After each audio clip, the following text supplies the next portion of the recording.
Hello friends, welcome to RJ techniques. ಸ್ನೇಹಿತರೆ, ಇವತ್ತಿನ topic ಏನಪ್ಪಾ ಅಂದ್ರೆ ಮೊಬೈಲ್ ನೆಟ್ವರ್ಕ್ ಹೇಗೆ ಕೆಲಸ ಮಾಡುತ್ತೆ ಅಂತ ತೋರಿಸುವ ಒಂದು ಸಣ್ಣ ಪ್ರಯತ್ನ.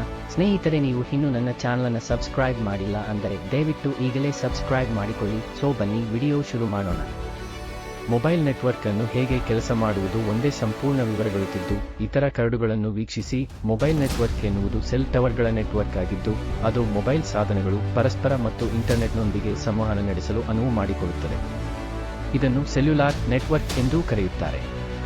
ಮೊಬೈಲ್ ನೆಟ್ವರ್ಕ್ ಹಲವಾರು ಘಟಕಗಳಿಂದ ಮಾಡಲ್ಪಟ್ಟಿದೆ. ಅವುಗಳೆಂದರೆ ಸೆಲ್ ಟವರ್ಗಳು. ಇವು ರೇಡಿಯೋ ಸಂಕೇತಗಳನ್ನು ರವಾನಿಸುವ ಮತ್ತು ಸ್ವೀಕರಿಸುವ ಭೌತಿಕ ರಚನೆಗಳಾಗಿವೆ.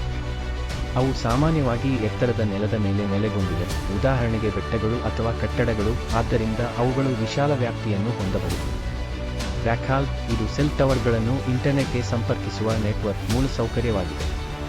ಇದನ್ನು ಫೈಬರ್ ಆಪ್ಟಿಕ್ ಕೇಬಲ್ಗಳು, ಮೈಕ್ರೋವೇವ್ ಲಿಂಕ್ಗಳು ಅಥವಾ ಉಪಗ್ರಹ ಸಂಪರ್ಕಗಳಿಂದ ಮಾಡಬಹುದಾಗಿದೆ.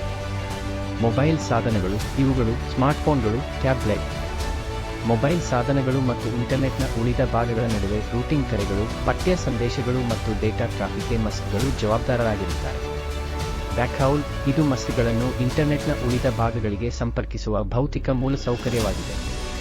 ಬ್ಯಾಕ್ಹೌಲ್ ಅನ್ನು ಫೈಬರ್ ಆಪ್ಟಿಕ್ ಕೇಬಲ್ಗಳು, ಮೈಕ್ರೋವೇವ್ ಲಿಂಕ್ಗಳು ಮತ್ತು ಉಪಗ್ರಹ ಲಿಂಕ್ಗಳು ಸೇರಿದಂತೆ ವಿವಿಧ ತಂತ್ರಜ್ಞಾನಗಳಿಂದ ಮಾಡಬಹುದಾಗಿದೆ. ಮೊಬೈಲ್ ಸಾಧನವು ಕರೆ ಮಾಡಿದಾಗ ಅದು ರೇಡಿಯೋ ಸಿಗ್ನಲ್ ಅನ್ನು ಹತ್ತಿರದ ಬೇಸ್ ಸ್ಟೇಷನ್ಗೆ ಕಳುಹಿಸುತ್ತದೆ. ಬೇಸ್ ಸ್ಟೇಷನ್ ನಂತರ ಮಸ್ಟ್ಗೆ ಸಂಕೇತವನ್ನು ಕಳುಹಿಸುತ್ತದೆ. ಮಸ್ಟ್ ನಂತರ ಗಮ್ಯಸ್ಥಾನದ ಫೋನ್ ಸಂಖ್ಯೆಗೆ ಕರೆಯನ್ನು ರೂಟ್ ಮಾಡುತ್ತದೆ. ಪಠ್ಯ ಸಂದೇಶಗಳು ಮತ್ತು ಡೇಟಾ ದಟ್ಟಣೆಗೆ ಪ್ರಕ್ರಿಯೆಯು ಒಂದೇ ಆಗಿರುತ್ತದೆ. ಮೊಬೈಲ್ ನೆಟ್ವರ್ಕ್ಗಳನ್ನು ಸೆಲ್ಗಳಾಗಿ ವಿಂಗಡಿಸಲಾಗಿದೆ. ಅವುಗಳು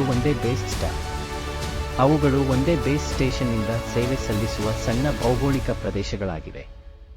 ಜೀವಕೋಶಗಳು ಸಾಮಾನ್ಯವಾಗಿ ಷಡ್ಭುಜಾಕೃತಿಯ ಆಕಾರದಲ್ಲಿರುತ್ತವೆ ಮತ್ತು ಜೇನುಗೂಡಿನ ಮಾದರಿಯಲ್ಲಿ ಜೋಡಿಸಲ್ಪಟ್ಟಿರುತ್ತವೆ. ಲಭ್ಯವಿರುವ ರೇಡಿಯೋ ಸ್ಪೆಕ್ಟ್ರಮ್ ಅನ್ನು ಸಮರ್ಥವಾಗಿ ಬಳಸಲು ಇದು ಮೊಬೈಲ್ ನೆಟ್ವರ್ಕ್ ಅನ್ನು ಅನುಮತಿಸುತ್ತದೆ. ಮೊಬೈಲ್ ಸಾಧನವು ಒಂದು ಸೆಲ್ನಿಂದ ಇನ್ನೊಂದಕ್ಕೆ ಚಲಿಸಿದಾಗ ಮಸ್ಟ್ ಸ್ವಯಂಚಾಲಿತವಾಗಿ ಹೊಸ ಸೆಲ್ನಲ್ಲಿರುವ ಬೇಸ್ ಸ್ಟೇಷನ್ಗೆ ಕರೆಯನ್ನು ಹಸ್ತಾಂತರಿಸುತ್ತದೆ. ಇದು ಕರೆಗೆ ಅಡ್ಡಿಯಾಗುವುದಿಲ್ಲ ಎಂದು ಖಚಿತಪಡಿಸುತ್ತದೆ. ಮೊಬೈಲ್ ನೆಟ್ವರ್ಕ್ಗಳು ನಿರಂತರವಾಗಿ ವಿಕಸನಗೊಳ್ಳುತ್ತಿವೆ. ಮೊಬೈಲ್ ನೆಟ್ವರ್ಕ್ಗಳ ಕಾರ್ಯಕ್ಷಮತೆಯನ್ನು ಸುಧಾರಿಸಲು ಹೊಸ ತಂತ್ರಜ್ಞಾನಗಳನ್ನು ಅಭಿವೃದ್ಧಿಪಡಿಸಲಾಗುತ್ತಿದೆ. ಅವುಗಳೆಂದರೆ ಸಣ್ಣ ಕೋಶಗಳು ಚಿಕ್ಕದಾಗಿರುತ್ತವೆ. ಕಡಿಮೆ ಶಕ್ತಿಯ ಬೇಸ್ ಸ್ಟೇಷನ್ಗಳನ್ನು ಜನನಿಬಿಡ ಪ್ರದೇಶಗಳಲ್ಲಿ ನಿಯೋಜಿಸಬಹುದು. ಈ ಪ್ರದೇಶಗಳಲ್ಲಿ ವ್ಯಾಪ್ತಿ ಮತ್ತು ಸಾಮರ್ಥ್ಯವನ್ನು ಸುಧಾರಿಸಲು ಸಣ್ಣ ಕೋಶಗಳು ಸಹಾಯ ಮಾಡಬಹುದು. ಭಿನ್ನ ಜಾತಿಯ ನೆಟ್ವರ್ಕ್ಗಳು. ಹೆನ್ನೆಟ್ಸ್ ಒಂದು ರೀತಿಯ ಮೊಬೈಲ್ ನೆಟ್ವರ್ಕ್ ಆಗಿದ್ದು, ಅದು ಮ್ಯಾಕ್ರೋಸೆಲ್ಗಳು, ಮೈಕ್ರೋಸೆಲ್ಗಳು ಮತ್ತು ಪಿಕೋಸೆಲ್ಗಳಂತಹ ವಿವಿಧ ರೀತಿಯ ಬೇಸ್ ಸ್ಟೇಷನ್ಗಳ ಸಂಯೋಜನೆಯನ್ನು ಬಳಸುತ್ತದೆ. ಸಾಂಪ್ರದಾಯಿಕ ಮೊಬೈಲ್ ನೆಟ್ವರ್ಕ್ಗಳು ಸಾಕಷ್ಟು ಸೇವೆಯನ್ನು ಒದಗಿಸಲು ಸಾಧ್ಯವಾಗದ ಪ್ರದೇಶಗಳಲ್ಲಿ ಕವರೇಜ್ ಮತ್ತು ಸಾಮರ್ಥ್ಯವನ್ನು ಸುಧಾರಿಸಲು ಹೆಡ್ನೆಟ್ಗಳು ಸಹಾಯ ಮಾಡಬಹುದು. 5G ಮೊಬೈಲ್ ನೆಟ್ವರ್ಕ್ ತಂತ್ರಜ್ಞಾನದ ಮುಂದಿನ ಪೀಳಿಗೆಯಾಗಿದೆ.